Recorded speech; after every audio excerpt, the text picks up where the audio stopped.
Politics is a very interesting game. And politics is also a very dirty game.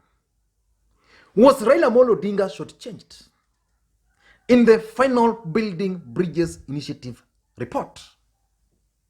Was he shortchanged? Because let's face it, that document has been changed. And the changes made to that document are not editorial changes. Those changes are major. Was Raila Odinga part of the changes which were made to that document? Ama yetu pia alikutana na hizo changes vile the way Kipchumba Murkomen was alleging. And also I want to ask you a very simple question. You.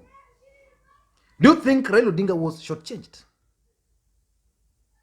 I need your honest answer before we can proceed. Because we want to look at this particular issue. Because it's a serious issue within the political circles. But before we go into all details, if you're watching this video for the first time, I want you to take a second or two and click the subscribe button so that next time we produce a video like this, YouTube will automatically notify you. And if it's not your first time, I want you also to do me a single favor today. Just click that thumbs up button now. Now let us get back to the main issue. Was Raila Odinga shortchanged in the final Building Bridges Initiative report? And why are Kenyans even discussing about Raila Odinga being shortchanged in the Building Bridges Initiative process when we know so well that Raila Odinga has been part and parcel of this process from the onset?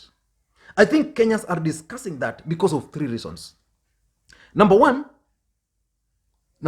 is that Raila Odinga had insisted that no change was going to be made to that particular document. That the only changes which were going to be made were going to be editorial changes. But the document today, a lot of changes has been made to it. And because a lot of changes has been made to that document, Kenyans are asking whether Raila Odinga was actually shortchanged. The second reason why Kenyans are actually asking whether Raila Odinga has been shortchanged is because of the allocation of new constituencies in this particular document. Let's face it, we are going to have 70 new constituencies. Kiambu County is going to get 6 new constituencies. Nyanza are going to get 3. 2 in Kisumu, 1 in Siaya. The one in Siaya is actually in Bondo. The Bondo constituency is going to be split. And there are a lot of issues around that. Some people are alleging that Nyanza as a whole deserve more. Because Nyanza has Kisii, which got 0, Nyamira, which got 0, Migori, which got 0, Homa Bay, which got 0, Kisumu 2, Siaya 1. Which other one? Yeah, we have those 6 counties. But Kiambu alone is going to get 6. And when it comes to numbers, Alego Usonga constituency has over 100 registered voters. I think they're around 130 or 104.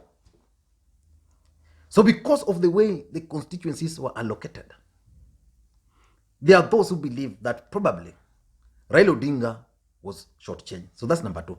Number 3, why they are believing this is because of the propaganda by the allies of William Ruto.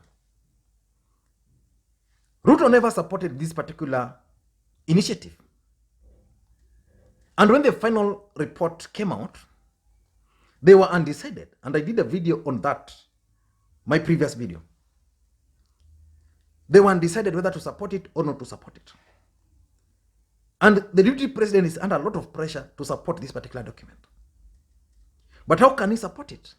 By claiming that there are changes which are recommended and that those changes have been incorporated. So the narrative they are advancing is that Raila Odinga was not informed of these changes. Kipchumba Murkomen made a tweet on that. He went to NTV, made a similar statement. Moses Kuria made a similar statement that Raila Odinga was not part of those changes. And because of those three reasons, we are having a discussion in this country whether Raila Odinga was shortchanged or not.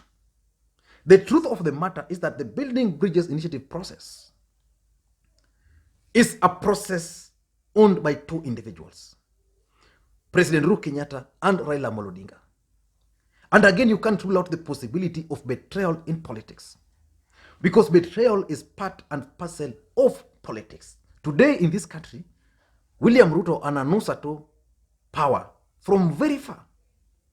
But Fred Matiang'i, who was just appointed by the president, is currently the most powerful individual in this country after President Uhuru Kenyatta. But was Raila Odinga shortchanged? I want to give my opinion, because personally, I strongly believe that Raila Odinga was not shortchanged. Raila Odinga has his game plan and is pursuing that particular game plan. And why am I saying that probably Raila Odinga was not shortchanged? Number one is that I've always believed that the BBI 1 and BBI 2 were decoys.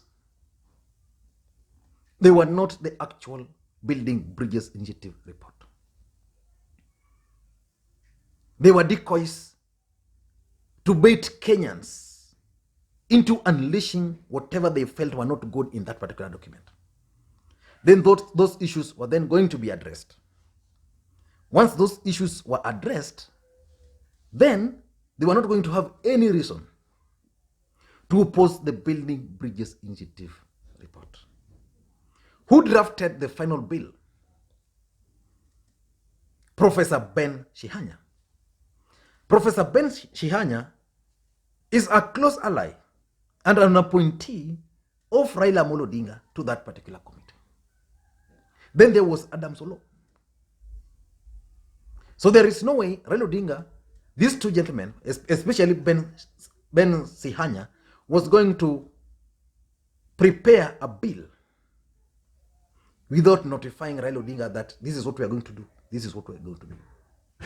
So I'm 100% sure that Raila Odinga was part and parcel of these changes, because BBI 1 was a decoy, BBI 2 was a decoy, and BBI 2 was the worst decoy which William Ruto and his allies swallowed, and they spewed out everything they felt was bad in that document. And these guys just went quiet, fixed some of these issues.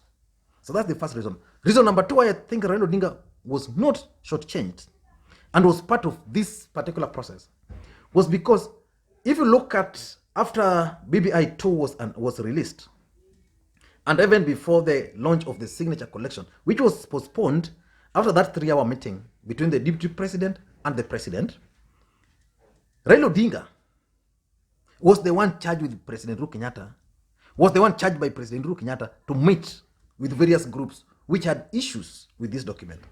Apart from the church met with President Uhuru Kenyatta directly. Raila Odinga convened a meeting which was attended by Musalia Mudavadi. That meeting was attended by Moses Wetangula. That meeting was attended by other political leaders. In fact, Mutula Kilonzo represented Kalonzo Musyoka, who was absent in that meeting. And that meeting was held at State House. So they gave issues they wanted addressed. Talk of the MCS, Raila Odinga met them. Talk of the pastoralist, Raila Odinga met with them. And they agreed that they were going to make those changes. Apart from the church. So there is no way you can say that all these people who had issues and made presentation and presented to Raila Odinga, then those changes have been incorporated. Then you now claim that Raila Odinga was not part of those changes. That's ridiculous.